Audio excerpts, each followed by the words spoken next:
Hello, ladies and gentlemen. We are back for another episode. Today, I have another special guest star, and he would like to introduce himself to you. Of course. Hi, everyone. My name is Nick Caputo. I am a resident of Los Angeles, which is one of the ways that Ronald and I actually ran into each other originally.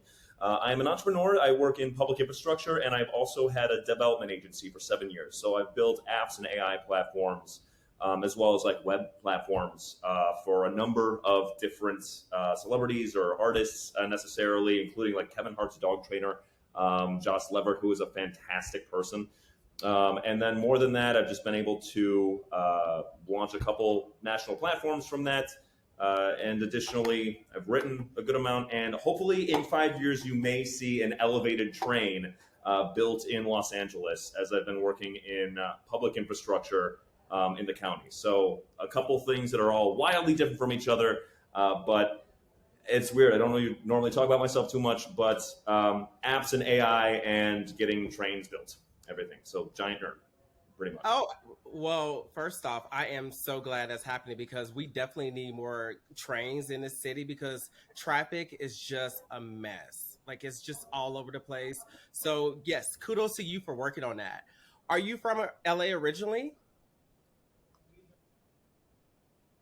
No, so I was actually born in Chicago. I was there. I started coming to LA pretty regularly, about once monthly, up to since 2017. But I officially did the whole thing, changing the ID, everything, only in the past couple years for it. But no, born in Chicago, but I consider myself an adopted son of Los Angeles for it. This is home and will be home for a long, forever, pretty much, basically. How long have you been out here? Really, since about 2021, more or less full time from there. I would say, realistically, I would probably call it since 2017 that I started coming here a lot for work, but you can call it since like 2021. Yeah, around then, everything for Oh, it. So it's been a relatively recent arrival, but it's welcomed me with open arms, and it's a place where you really can do anything and be anyone. It will let you be homeless and die, but it will also let you shoot rockets off into the atmosphere. And so, really, if you can think it, it can be done. And so, it's a place that celebrates and feeds ambition to a really healthy and good degree, even from the time you're very young. And that was one thing that it was strange, but not for entertainment or any reason, but I always just kind of felt drawn to it. And eventually, I just sold 95% of my possessions, threw the other 5% of my possessions in a car, and drove alone to LA. And now it's a couple years later, and it's been working at least well so far. I'm sure that's a common story for a lot of people. yeah, it really is because it's a common story for me as well. So you're a recent transplant, pretty much. You have not been here long at all. Because I have a Yeah. very similar story because I had drove here from Texas maybe almost 9 years ago, and I drove 20. What was it? 21 hours straight with no sleep. I just packed up and I was like, it's time to go. You know, when you're ready for a Oh yeah, change, you're yeah, gonna do that'll it. do it. I did it. Yeah, yeah, that's pretty much the case. You kind of felt it after a little while, and I don't know. There was never a point at which it felt like this was exactly the right time. You just eventually just pulled the trigger and did it, and it was good. I remember basically couch surfing for the first few weeks before I rented not even a bedroom. It was just like the extra. It was supposed to be an office. I don't think it was legally a bedroom at all, and I rented that for about 6 months before I found another sublet, and now I'm in my pretty much like the house I'm pretty much probably going to be in for a long time. It's a common story of a lot of people that just move here and then kind of make it work. I had one client at a nascent app building startup and then have been able to grow it pretty substantially since then. And honestly, it's a story that I really think is only would have happened here for the kind of opportunities that I was fortunate enough to get for it. You know, for me, I could never do couch surfing because, first off, I know someone, I've heard the story many times. I know someone who has slept. He told me he was staying in the studio with five other people and he was sleeping on the couch. Me personally, I could never do that. I could never do that. Yes. When I first moved out here to LA, I had a roommate, and I mentioned this on my first episode of my show. I talked about my roommate and how he got gang banged by 10 different guys in the house, and like how he was not paying rent. It was crazy. But you know what? Sometimes when you're over something, you're gonna make things happen. And when I first moved out here to LA, I was working two jobs. I had to be up at 3 o'clock in the morning, be at my first job at 5 o'clock, and then be at my second job at I think it was 2 or 3 o'clock, and have to deal with the whole roommate situation. I couldn't. And also too, living here in LA, we both know this. You have to really be on your hustle because if, like you said, if you don't, you'll be homeless, and that's something I will never be. No, yeah, that's very true. It's not a place where you can actually just get any given job and then buy a nice house and then just kind of kick your feet up and say, I'm done now. You don't do that. And it's not, it doesn't pretend to ever be that. And it actually imbues that from you from the time you're a really young kid. You'll go to other places, and I've been fortunate enough to live in different spots in the U.S. And also spend a little bit of time out of the country and whatnot. You'll often go to different places, and you'll find, like Chicago, for example, where I'm from. You'll find a lot of people when you ask them what they want to be when they grow up. They'll say, "Oh, they might say I want to be a doctor. I want to be I want to be an athlete." But a lot of times people will say, "Oh, I want to work for XYZ, Google, Motorola, be an employee." But when you go here and you actually talk to even younger kids, you'll see, what do you want to be when you grow up? And they name a business they want to start. They want to do something, launch their own whatnot, t-shirt brand even, or work in aerospace, actually start their own something. And so an entrepreneurial and like really active mindset of making your own way in the world is in a myriad of different ways. Entertainment, aerospace, entrepreneurialism, this is the one I'm in. It's imbued in people from a long time, so it just affects the culture and the very fabric of it. You really, really, really can do really outlandish things, and it doesn't really believe. It's not a place that really certain industries, yes, but the concept of you got to pay your dues for a number of years just to, I guess, for whatever reason. The idea that I've seen, and again, not everywhere. Some places are definitely like, all right, you got to pay your dues. But a lot of it can be like, can you do the job? Can you do it well? Are you creative? Are you amiable? And do you remember what people said? Generally, that will be something that can give you a leg up. Is it going to be like swing the door right open? No, but it will be something that you realistically can do pretty outlandish things and hit the ground running in LA. And I was really surprised about that. Certainly in places that I hadn't seen. I didn't see that in Florida. I didn't really see that in Texas. I didn't see that in New York City kind of thing. But again, I'm a very different story. I'm biased. I'm definitely biased. I will openly and say this. I love this place. I am very biased for it. Well, first off, I don't know if you saw the So that news. could affect the way I see other things. Awesome. I don't know if you saw the news, but did you see your mayor? Wait, what? Lost in Chicago. Your mayor, she lost re-election. Yeah, no, basically so I have my brain is like squirrel, so I'll go along on a whole bunch of different topics. I could talk about like entertainment for a long time. I'm a writer additionally, or I wrote like a 300-page book during the pandemic. And then more than that, I actually like to write short stories of a couple different genres or whatnot too. So entertainment, we can do that. Politics is something that I also have been into for a good length of time. And one thing that's kind of necessary when you try to come up with a train concept and patent it and then try to send it or pitch it to the county to be elevated trains that look sexy and so people would actually want to get on them. So politics is something that is, and if I'm being too loquacious, please let me know. I'll be more postiliquent or stop talking too much. But Lori Lightfoot, she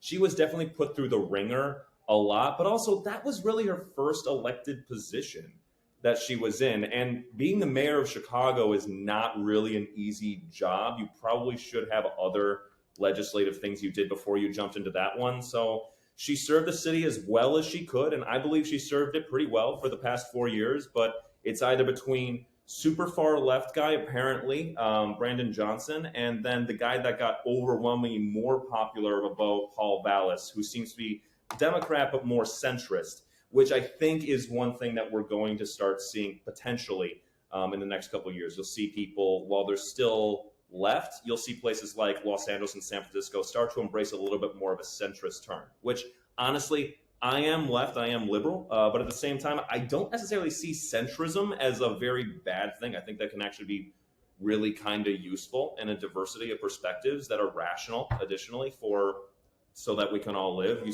even saw it in West Hollywood. Like the newest people that are there, John Erickson, a lot of beautiful, wonderful, wonderful, wonderful people. Its latest round of elections seems to have been a little bit more of a centrist turn in some cases. But it's no everyone that is really running. I wish them Godspeed, and they'll be. But no, it's awesome. And by the way, John Erickson in West Hollywood is like one of the greatest people on earth. He's like an angel among people. I wouldn't be surprised if he sprouted wings and just flew everywhere. Everything. Have you met him? Yes. That's Yes. awesome. So we have met. Yeah, one of the time he's awesome. So he is the current West Hollywood mayor pro tem, which means the way mayors work in West Hollywood is they have five elected officials, and people from different regions of West Hollywood elect their city council member, and the position of mayor rotates. So there's five city council members in all of West Hollywood. Simple vote majority gets the action taken, and then the position of mayor of West Hollywood is rotated. So currently it's Seppi Shine, and Mayor Pro Tem is John Erickson, which means that the next time that position rotates, John Erickson will officially be the mayor of West Hollywood, which he's a fantastic person. I couldn't think anyone more suited for the job, actually, for it. So, but I've been fortunate enough to meet him a few times, actually, including once for an actual project. That's awesome. I love to hear that. I know. Honestly, I did not know that about the mayor's office here. But to be honest with you, going back to Chicago, I had a feeling, and I already knew that she was not going to win because the crime out there is just so bad, and it's the same thing that's happening in San Francisco. Had Yeah. she, so the mayor of San Francisco, had she was up for a reelection, she probably wouldn't have won either. Because, like you said, more central officials are running and they're winning. Because look at what's his name in New York City, the mayor. What's his name? Adam was I think that's Eric his name. Adams. Eric Yeah. Adams, yes. Because he It's went on, Eric Adams. yes, he ran on pro police and he won. And also the guy who's running Chicago, he's more than likely to win as well because he's doing the same thing. He was a pro police message, but he was a police reformist kind of message, which I think is something that really resonates with a lot of people. The idea is that you've got cops that are essentially overstretched and being sent to calls that they probably shouldn't be really sent to because they don't have training to handle those situations. Like people that are schizophrenic or may have mental health, serious mental health problems, but aren't necessarily violent. For example, you're only sending cops to them, and these guys they don't.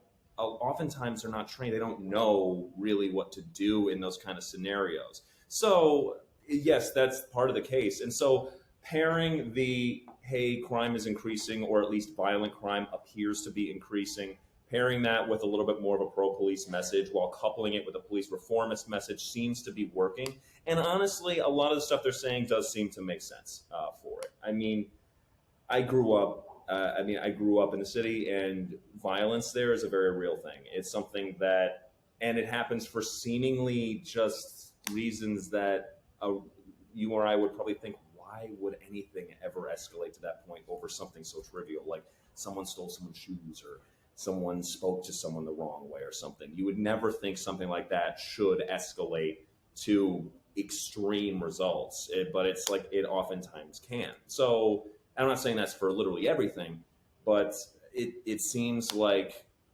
yeah, more, I guess, centrist messages. And when it comes to police reformist messages seem to be working, but at least that's outsider looking in from it. Please don't quote me on that. I'm not any kind of like strategic planner or campaign planner for everyone for it. But even in like, I think the State of the City address in San Francisco, Mayor London Breed, she did talk at length about recent efforts by the SFPD that have resulted in like high profile drug busts or whatnot, which I don't necessarily think that that's the biggest impact to the city, although I do think that's important. But at the same time, anyway, I digress. Everything for it, but yeah, people are changing their tones for it, and I mean, Yeah, we even had it here in a little while. You had like those follow home robberies for a little while. I don't know whatever happened to those. I didn't hear that too much in the news too much anymore. But yeah, Well, we'll see what happens. I mean, that's the kind of thing. Just be an informed citizen and vote. Vote everything. yes, I made I'm sure I blue, by voted. the way. You said what? Yes. Oh, I didn't hear. What was I the said last thing? I said I'm blue, by the way. Crazy. Oh, absolutely. I'm So am blue, I. Democrat. Everything too. Same. Yeah. So speaking of that topic, we're talking about the Yes. robbery. So the first ever robbery, a lot of people don't know this. The first ever robbery happened out here happened off of Melrose, and I was involved with it. So let me tell you what happened. So we were at what was it, Mhm. Toca Madeira, and in West Hollywood. You know where? Have you been to that place? Yeah. Okay. So me and my Oh two yeah, other Toca friends. Madera. Yeah. Yeah. So me and my two other friends, we were sitting there having dinner. My other friend, he arrived late. His boyfriend had just bought him this gold chain. And three guys come up to him, grabbed him by the neck, put a gun to his head, took his gold chain, took his watch, and ran off. That was the first robbery that happened on Melrose. And then after that, it just got so crazy. It took the cops 45 minutes just to get there. Like, it was so bad during the pandemic. Yeah, yeah, it can be. I mean, the idea is that there's not everyone and their mom is committing these kinds of crimes, apparently. But I'm not really too much of a police analyst. Like, honestly, policing is not the thing I generally think about too much or study, and I'm not a campaign advisor for it. But I did hear stories like that going on. So, I mean, I'm glad. I hope that is your friend okay? Everything, is he all right? I don't know, and I don't know. I don't care. I don't talk to that person anymore. But Okay. he's Well, fine. I hope he's all right. Everything too. I'm sure whatever he did didn't He- deserve that. let, let, Or let me I don't say know if this. he did anything, but I'm very sorry that happened to him. I hope he's okay. Yeah, let me say this because it makes it seem like I come off as a cunt. No, he's okay. Like, I do care about his safety, but I just don't care about him as a person. We stopped being friends shortly after that happened behind some other shit. But other than that, I don't have time for it. It was a lot of drama, and yeah. Yeah. Yeah. So People that here's the thing. There's a concept. no, go Oh, ahead. I didn't mean Finish. to interrupt you. Sorry about that. No, go ahead. I was saying there's a concept that I really think about and carry to heart a lot, and it's called Dunbar's number. And this concept in clinical psychology that is a hypothesized maximum limit to the amount of relationships that a single person can hold at any one time. So we think of the total amount of human relationships that a human can actually keep track of, or not keep track of, but like the amount of other humans that your brain can actually be actually aware of is around 150 absolute maximum. For most people, it's around 42. And that's literally everyone. That includes people that's like your sister's friends, boyfriends who you met at the Christmas party one time and he had a funny hat on or something like that. Like, you remember that guy, he's part of the 150. But people that are actually close to you, really close to you, like your brother, your sister, your significant other, your child, your mom, 6. That's how many people, that's how many slots in your brain that you actually have to have relationships with people that you really know what's going on, like your best friends. You know what's going on in their life, you keep track of it, you really care about them. 6 slots, that's all you get. And then for people beyond that, that's like, all right, I know them well enough, we'll make plans, we'll see each other every once in a while. 15. That is what you got. So you got 6 people that are really close to you, like brother or sister level close. That is how much your brain can really keep track of. Your close friend group, it's probably, you can count it on one hand or maybe a little bit more than that. And then the people that are just like good friends, but you see them every once, you fuck with them around every once in a while kind of thing. That's probably 15. Beyond that, it's just like, oh, Derek, I haven't seen Derek in forever. How's he doing? He's one of the 15. And then beyond that, it goes kind of like, it gets real loose. And then beyond that like 42 to 150, that's it. So the reality is, it sounds cliche, but really kind of be yourself. And if you get a feeling like I like this person, or if you get a feeling like I just don't work well with this person, it's okay to act on that and trim your friend group or make it accordingly, because you can't make everyone like you. Even if you were able to, even if you wanted to, you wouldn't be able to, because you don't actually have the slots in your brain to make that happen. So it was right for you to necessarily cut ties with that guy. Not because he was a bad person. I don't know anything about him. I don't think he was a bad person. In fact, I'm very sorry that happened to him. But if you do not personally click with someone, that is okay, because you only have so many slots in your brain to give to people. So that's something that I think of. I kind of not trim my friend group, but keep it concise, because I just don't have the capacity, because I'm human. I don't have the capacity to really fuck with literally everyone. So yeah, your friend group can be small, and your friend group can cycle through people and change from time to time. That's normal. And actually, that 150 people hypothesized maximum limit, we get that idea because when you look at small towns before the invention of the internet, if you look at small towns really throughout history, like tribes in Africa, they were usually about 150 people. Small towns in like England or Scotland, about 150 people. Small towns in Appalachia, everything, were about 150 people. And then they kept going. You had bigger cities that expanded, and there's definitely a lot of exceptions to that rule.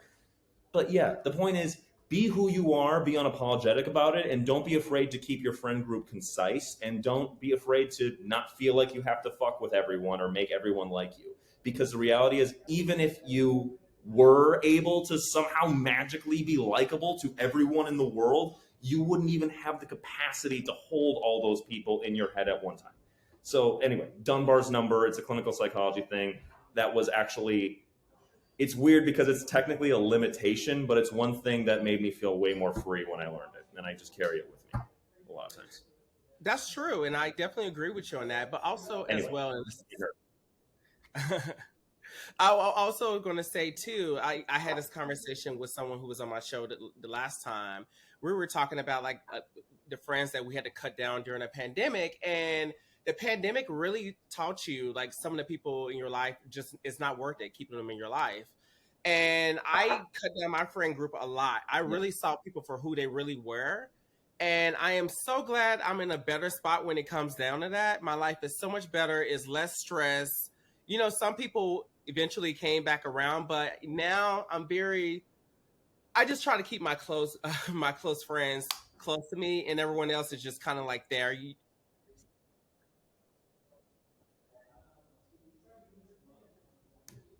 Right. Did you just put your headphones in? I'm going to put these back in. Oh Yes, no, because there's background noise. But now it has subsided, and now I will take them out. And they are also not working anyway. So that's how this works. Everything. I'm so sorry about it.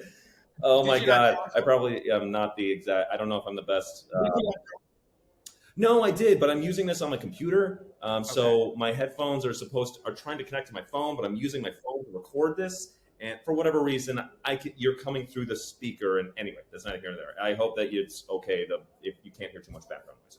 Everything. Oh no, I can't hear anything at all. Okay. Okay. Yeah, cool. So, Nick, you're not safe on this show. Is no one is.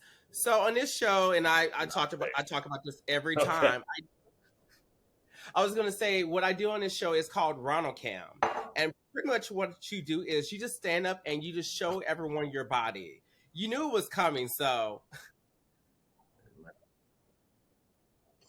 Well, all right. Everything. I can just kind of stand myself up or whatnot to, or I guess turn around for it. I don't know. I'm in a smattering of clothes right now. Everything. But okay, yeah, someone's been to the it gym. is what it is. I hope is how much how much how much body are we talking? No, that's Wait, what it. was that? Oh, I'm going to the gym more often. Everything. Yes. Yeah, No. I guess yeah, I'm going to the gym more often. yeah, no. Well, no, that was perfect because someone who was just on my show, he showed his tidy whities in the last episode. So I think you did good enough. You didn't go any further than that. Plus, you have on clothes fully. Yes, I have on full clothes actually too. I have actually this jacket, which by the way, cheat code these past couple days in LA because it's been like raining and unusually unseasonably cold. Um, a windbreaker. You can get them at like Uniqlo or if you really want to be bougie, Lululemon or whatnot. But Lululemon will probably set you back maybe like I don't know, like a hundo or something. But you can get them for like eight. The point is that they're fantastic. It warms you up almost like a full on puffy winter coat, but it is like so thin and you can actually just you can roll it up and put it in a bag and carry it anywhere, so if you're going in somewhere you can like actually like take it off pretty easily and it like dries immediately. It was the greatest thing ever invented for rainy LA days in February, which I hope we don't have any more of. Oh my God, I'm so over it. It was just raining a few hours ago. Is it one of those jackets that just zips all the way up? Because it looks like from the top, you just take it off. No, Yes, so no, you can. So no, it's yeah, it completely. oh, that's awesome. Okay, well, that's good to know. I do love Yeah, Uniqlo, so I probably have to look into that. Hopefully, we do not have any more bad weather. I'm just over it. I know. Apparently not this Friday, but the Friday after next, it's going to come back to like the 72 and sunny that we all know and love. Everything for it. But it seems like at least the rain might be done, which will be useful. Although I'm not upset at the rain. I mean, the reservoirs apparently like really, really, really, really, really got a lot more water. Like we actually captured a lot of it, which is awesome. Everything. So I'm happy about that. We need it. We I mean, definitely need it. except for the fact that, but still, Nick, I also wanted to yes. ask you, what are some of your proudest moments in life? What is something that you have done and you're very proud of? Proudest moments in life. Uh, that's a hard thing. I don't really. I just kind of keep going. Like I don't really reminisce, I guess, too much about my previous proudest moments. I would say, and it depends on the topic. I guess like business wise, Mhm. one of my proudest moments was first. I guess one of my proudest moments was each time I guess I launch an app, for example, is a real proud moment, especially when it's for like a high profile individual, is a really cool one because I was actually able to go into their life and learn a little bit more about the business that they're in, regardless of whether it's like an NFT smart contract or whether it's like dog training for celebrities or whether it is acting schools or whether it's decentralized finance or things like that. I was launching a product for someone else, or one recently was for a clothing brand. It was called. You could actually rent out someone could list items of clothing that they're not using, and they can ship them anywhere in the U.S. And the person that receives it will pay by the day, and everything is all connected. So every connection to each other's bank account is all automatically handled. All the taxes, everything is all automatically handled. Shipping, creating a shipping label. You just kind of take your clothes, drop it off at FedEx or UPS or USPS, wherever. So I built that whole thing, every single automation, the whole creation of a shipping label, the whole calculation, all the bank account integration, the whole. I would say so. Like when I launch something, whether it's a website or it's an app or it's an AI, you really got a chance to get into a variety of different industries. So like that one was I got a chance to deep dive into like fashion industry, like into fashion, like what are people really buying and looking for and why. And there's other ones where it's like dog training, like what kind of dogs do people generally have? Why do they get this breed of dog? And then simultaneously, what is the purpose for training? Is it just house training, or sometimes they have guard dog training or whatnot too? Or do they have like service animal training, for example?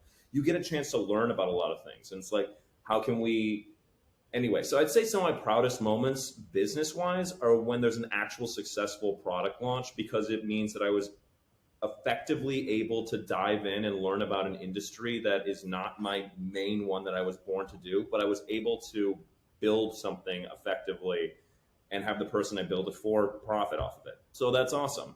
And I would say, again, some of my proudest moments were, I would say one of my proudest moments was really I moved to LA pretty much not against the advice, but without the support of really anyone. I didn't really know anyone here except for one person whom I don't really talk to too much anymore, probably for the same reasons or similar reasons as that one friend you were talking about. Hmm. But I didn't really know anyone. I kind of just came here and then was able to just kind of not network because it's just socially networking just sounds kind of like a not a dirty word, but you're able to just meet people and people kind of see who you really are, and if they like who you really are, you're able to work with them or at least make friends, and that's one thing that I've been able to build a life for myself. So I've been fortunate enough to do that, and so I would say moving to LA kind of just very much on my own and just without too much of a plan, but it all kind of worked out, and every single business success. And also the birth of my nephews actually was a couple really good ones too. And then I don't know. These are things I'm just thinking off the top of my head. I don't really think about. I digress onto other topics. My brain will be like swirl, but like it's not very much. I don't think about myself too much. Everything on the side. I hope that was satisfactory. No, you explained everything. I'm glad to hear that. Yeah, no, speaking of that, my brother just texted me a few days ago. I just had well, I have a new niece. So I'm like, the family just only growing. Oh yeah, congratulations! That's beautiful. Which how many nieces and nephews do you have? We only have girls in my family. Let me see. One, two, three, four, five. I only It's got five boys. total. Well, I I wish. have nephew number 5 on the way. Uh huh. Uh huh. So yeah, we'll all introduce them to each other. I'm sure that's gonna work. I'm sure that'll be great. Everything. My sister actually used to live in Dallas, believe it or not. So we spent a lot of time with the family in Texas. Although the family is mainly in Chicago. A few people are in New York City metro area. A few are in Florida. I'm the only one that came to California. But yes, that's a beautiful thing. Congratulations to your sister. That's your brother. That's beautiful. Thank you, thank you. Yeah, it's been And working out pretty congratulations to well. her. Congratulations to your new niece for just being born. I know he is not the Yeah, problem. that might I be a have. big day. That's I think.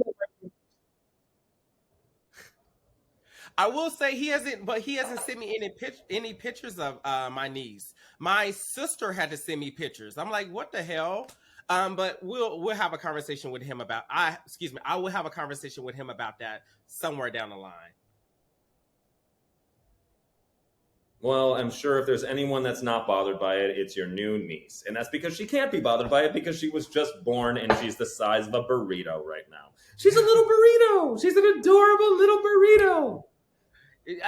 And she's so cute, so cute. My That's my what brother, my well, my entire family, we do not make ugly babies. I will say that all my nieces are cute, but I'm like, yeah. I'm gonna tell him, I'm like, I need to see more pictures. yeah. Nick, Yeah. Yeah, exactly. I don't know what it was. I like yes. no, go ahead, and I will talk about it in a second. No, I was just saying, like, I agree. There's something like I didn't used to. I'll be totally honest. I'm gonna get slapped for this, but I don't. I think there's a couple things I hope I'm not gonna get slapped for that were in this scenario or in this conversation, at least so far.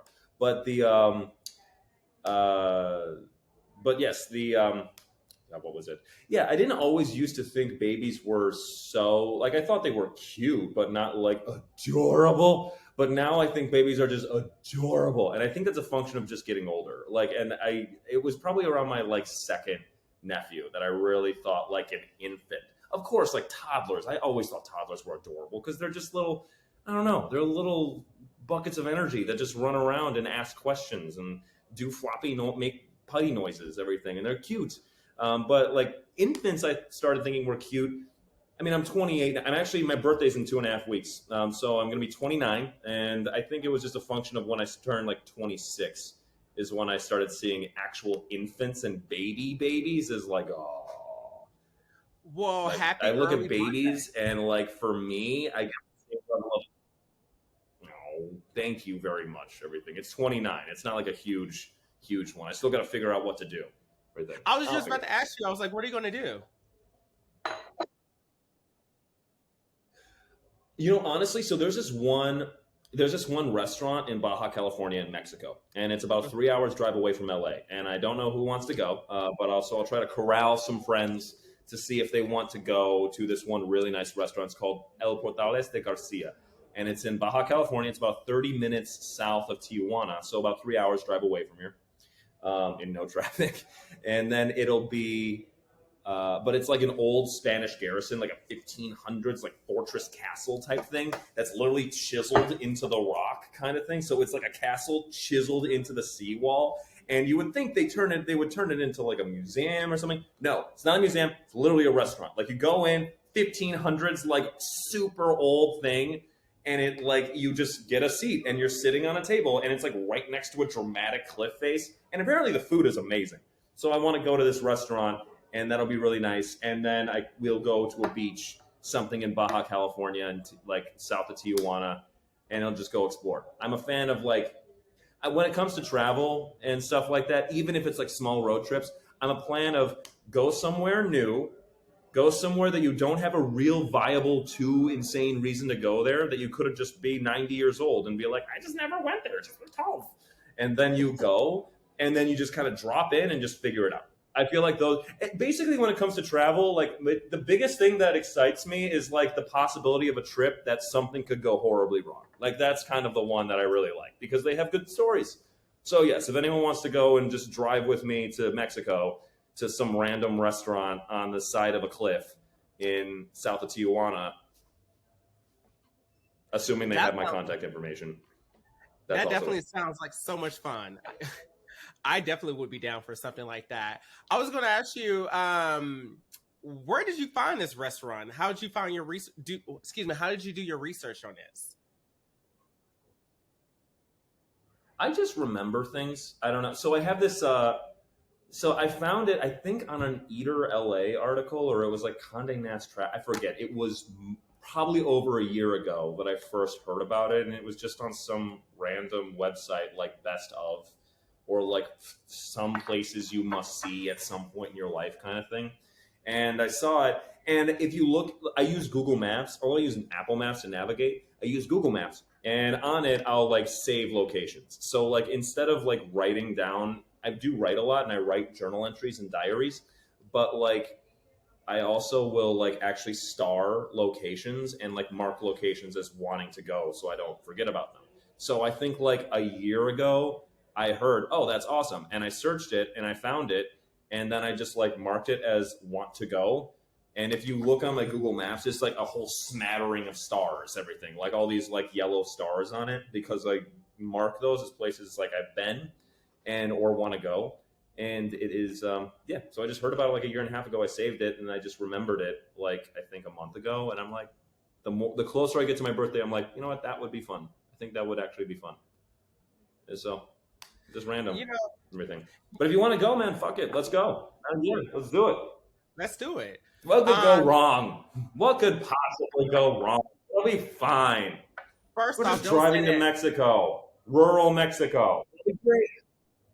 Don't say that. Don't say what would go wrong because sometimes I said don't say what would go wrong because something always goes wrong. Well, that's the thing. Like, I actually kind of adore I don't adore. It's not like I look forward to them, but like I could write. In fact, I have written a couple short stories of trips that I've taken where something went horribly wrong, and it was like, and it just produces so many good stories. It's like, you know what? No one is really gonna fully like look back too wholeheartedly and often, or think it's too hugely remarkable about a trip that was entirely taking place in a resort. They'll be like, oh, that was really nice. But you're not going to think something too insanely remarkable about it. But you will absolutely remember the time that the bus left without you and you were stuck in the middle of like the bamboo jungle in Hawaii. Like you will absolutely remember that forever. And so, I don't know. I kind of like those stories where they're not, it wasn't like we're marooned on an island somewhere, but it's like, oh, fuck. How are we going to get out of this one? So we'll be fine. The point is, we'll be fine. I'll make sure we're fine. I trust you. I better not come back in the body bag because people will be looking for me. Well, I'm sure people will find you. They'll be like me. It's like, Nick, who the fuck is that guy? Just get the hell out of here. I'll be like, help, save me! Ronald's here too. It's like, oh, Ronald, we got you. And they'll be like, eh. And then I'll just like, they'll throw me off a cliff, but they'll be like, Ronald, you're fine, and they'll take you. Right there. You know what? That'll be a good. So yeah, still, you'll be fine. Everything, I'm sure. Yeah. You got me. We just You kind got of me like thinking about that. meandered our way along a cliff face. Yeah, I'm fun short stories. Exercise your imagination. I never aged past the age of 9 when it came to my imagination. I was always coming up with stories and just like thinking of random things when I was very young. And although my body has aged to 29, I think like my brain, well, actually, no, I totally think about really complicated thoughts and really long things, everything every once in a while. But the, and occasionally I'm wrong, and many times I'm wrong, and many times I'm right. But I think about these things, which is why I have an educated opinion. But anyway, the point is that yes, I am imaginative, so my imagination never aged past the age of 9. I don't think so. So speaking of that, Yu-Gi-Oh! do you want Not any really kids? Yu-Gi-Oh! Too much. Yes, at least 3. But I'm not going to really start doing that for the next probably like at least 4 years. I'm not going to really start trying until the next 4 years from now. Probably. And that, Probably. and that brings me Yeah, to my. I grew up as the youngest of 4, so Me too. Well, I have a younger sister, so I'm kind of like in the middle, but still, I'm like the youngest boy. that's a fair point. That's a fair point. My sister is the oldest one, but I am the Right. youngest by far. Actually, I'm a little oops baby, but a loving oops baby. But you're also the favorite, hopefully. Well, my mom called me the unpredictable one, which I like that one. That was the good one. Everything. I very much did not play life safe. I was the one that played life the least safe. But I have reaped very good rewards, at least from not playing it safe and taking risks a lot of the time from it. And I have led a life, at least so far, that has a number of really good stories in it that have been. I don't know. I really like my life, at least so far. I mean, it's not lux by any means, but I think it's just really I have a level of freedom because of the risks that I've taken, and I'm not like an overwhelmingly rich man or anything like that. But I really like my life, and so my mom called me the unpredictable one, and I think that I would wear that title proudly. Everything. Of Well, course, she'll never say favorite, anything like that. but here's the thing: you're working towards it. Here's the thing: I'm very big on like manifesting. I'm going to be rich. I have been saying that for the longest time, and I'm going to get Oh yeah, there. So my next question to you, I was going to ask you, yeah. where do you see yourself in like 5 years? In 5 years, I see. So there's a couple different things. One, uh, let's start off with the most recent one. So the elevated train design that I came up with, and then I actually I filed a provisional patent on it. Everything I see that in 5 years is actually being under construction or built as like an elevated subway or elevated train line, not just in Los Angeles metro region. Like for example, one of the areas that we were really trying to pitch is in West Hollywood, so that you'd actually be able to get via train around that area rather than more like bus or something like that. And it would actually give you like a story, like a 5 to 7 story view while you're on the train, which would be a really cool thing. And then, so basically having that under construction and built in a variety of different municipalities, not just in Los Angeles and not just in California, and not just in the United States, but around the world. And then more than that, I'm going to manifest this. I want to be Forbes 30 under 30. I got one more year to do it. And so I'll try to do that. And then I also, I guess, want to have my first child, I guess, in 5 years. I'll figure that out. I've not thought of that at all or how that's going to happen. I'll just make it happen. I can't just say I'm just going to make that happen. I need a good partner, and that's going to be a long list of a long process, I'm sure. And then before that, I also want a couple of books published, everything, which I think will happen for it. And then a number of apps that I've launched and projects that I've launched not just were paid, but they also have royalties. So growing those royalties so that you're living very handsomely or very well off of passive income. Well, it's not really passive. You're actually actively maintaining the things that you've built, and you've built them well so that they continue to operate without like too much needing too much maintenance because they were built well, but you're still on hand to actually maintain them and upgrade them as needed. Anyway, so have a couple different revenue streams from things I previously launched that are providing passive income or building larger things, and then launching them, growing that business, launching and producing a couple different books for them or a couple different short films.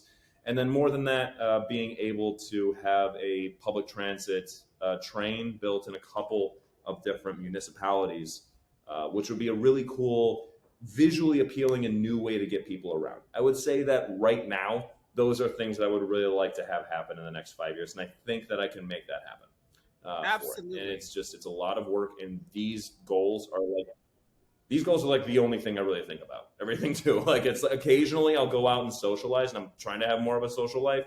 Honestly, I really am. But these are like 90% of what I think about literally all the time. So I want to make a lot of people say I want to do good in this world. I want to make at least an impact in a way that is very profound and affects people's lives positively and daily. And not just in an inspiring kind of people, but like something they actually really use, every day. And then also make a few people laugh. I did stand up for like 5 years at one point. And then, so probably, I don't know, maybe I'll do stand up again and write more. Yes, I did everything at one point. Very different time. I did that while I was in college and then afterwards. But now I write a lot. So it would be cool to use those writings for screenplay or publish them. Well, two things I also wanted to bring up, because you were talking about the public transportation in West Hollywood. Where would they put it at? And then the second thing I want to talk about as well, because you mentioned to me earlier that you had a podcast. So I want to know a little bit more about that as well. Well, the podcast I have, is called Sex, Drugs, and Software. And basically, I am a tech nerd, but also I have worked with a lot of entertainment. So the first app that I built was in music. So I got a chance to really get introduced to a number of different artists, some of which you may have heard of. And then actually, it was an app I built and then sold and exited and whatnot too.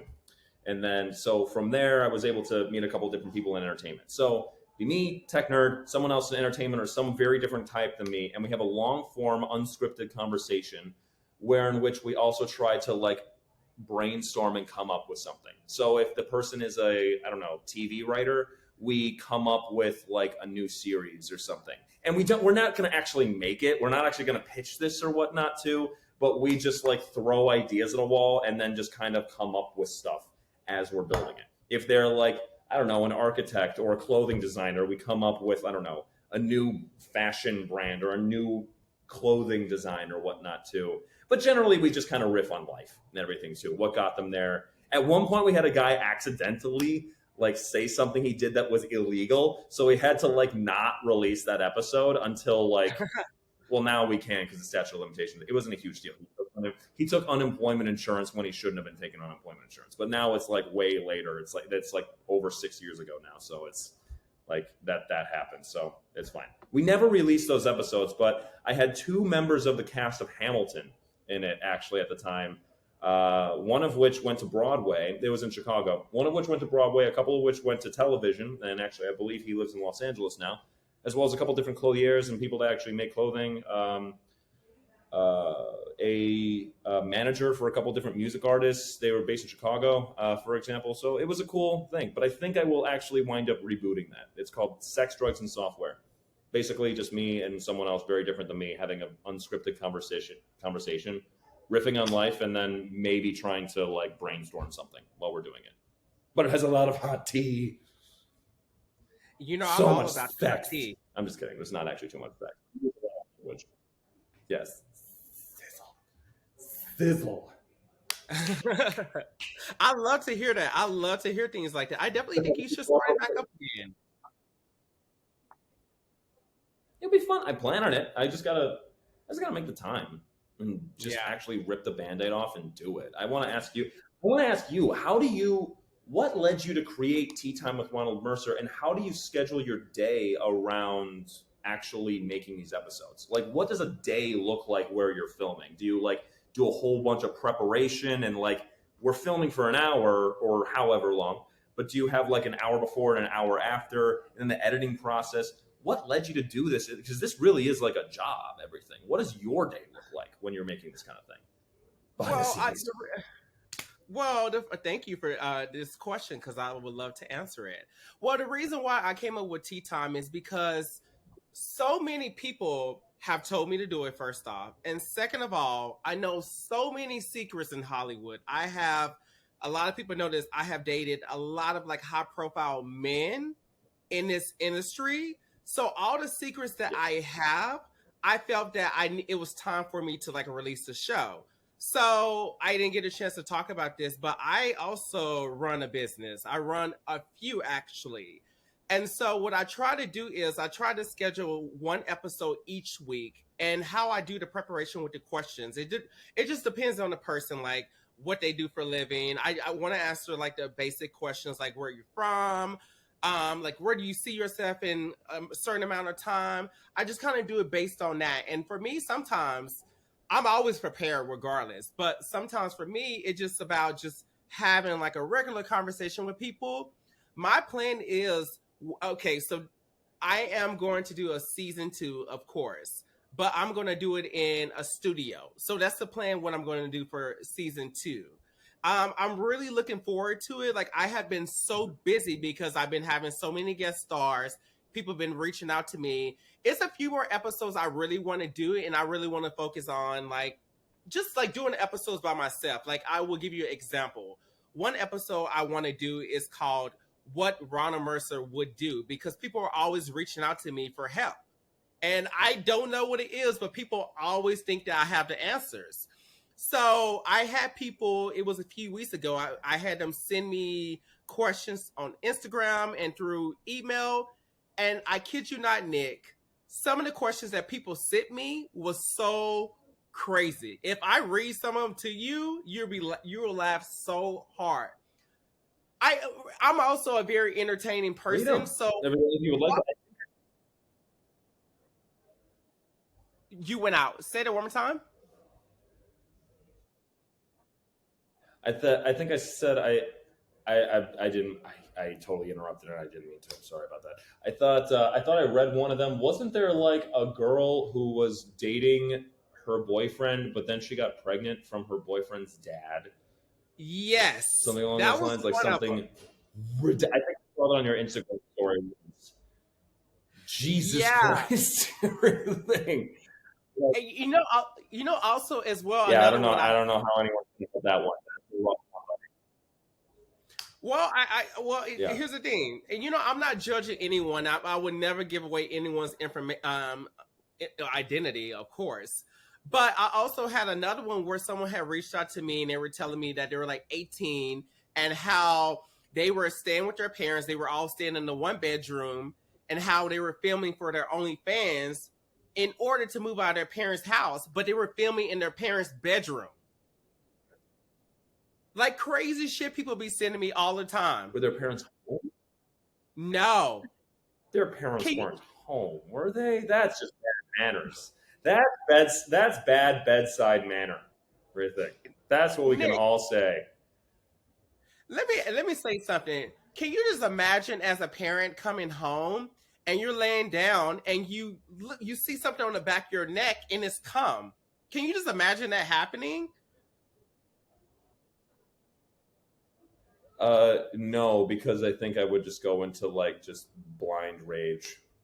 I don't Me know what I too. would do with that rage. No, I'm just kidding. I wouldn't go into blind rage, but I would be like, I would just be mortified, and then I would probably be seeing red, and I would demand like who who that is, everything, and then I don't know. I don't know. I would just, I don't know. I don't know.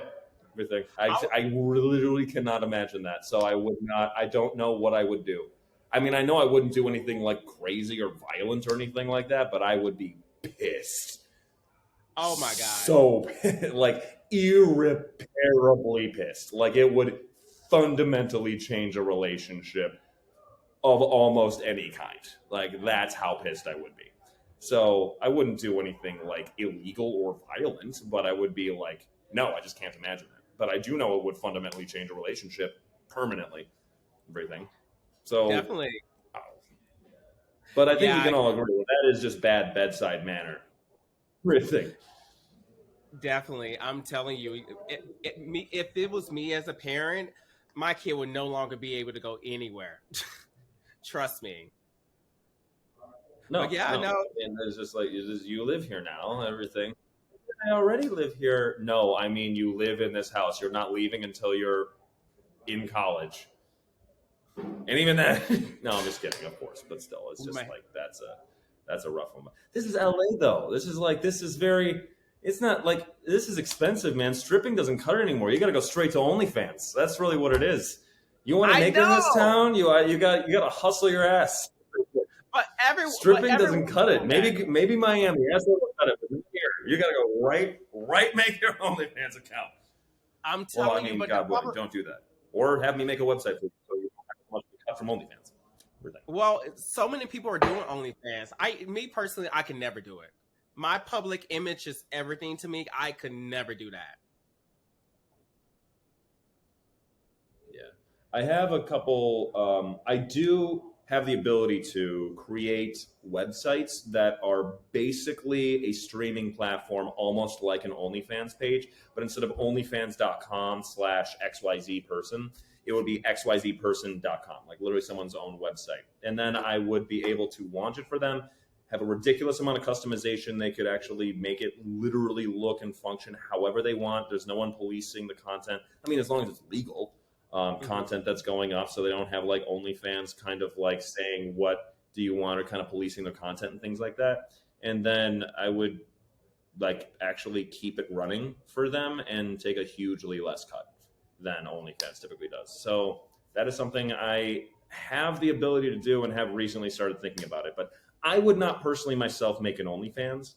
Uh, it's just not something I really think of want to do. I do look at people who make those as like, they're doing work, and I wish I really they're. I mean, they're fine people, everything like that. Yeah, everyone they're awesome. I've met a lot of people, actually OnlyFans creators, and they're really like they have a solid business plan. They know what they're doing. They have a way that they have a market, and they're attacking that market, everything like that. And yeah, it's a real business. Everything, of course. It's just I don't know. I don't know. But anyway, I don't know that I would do one. I think we're both in that same boat. I don't know that we would necessarily do one.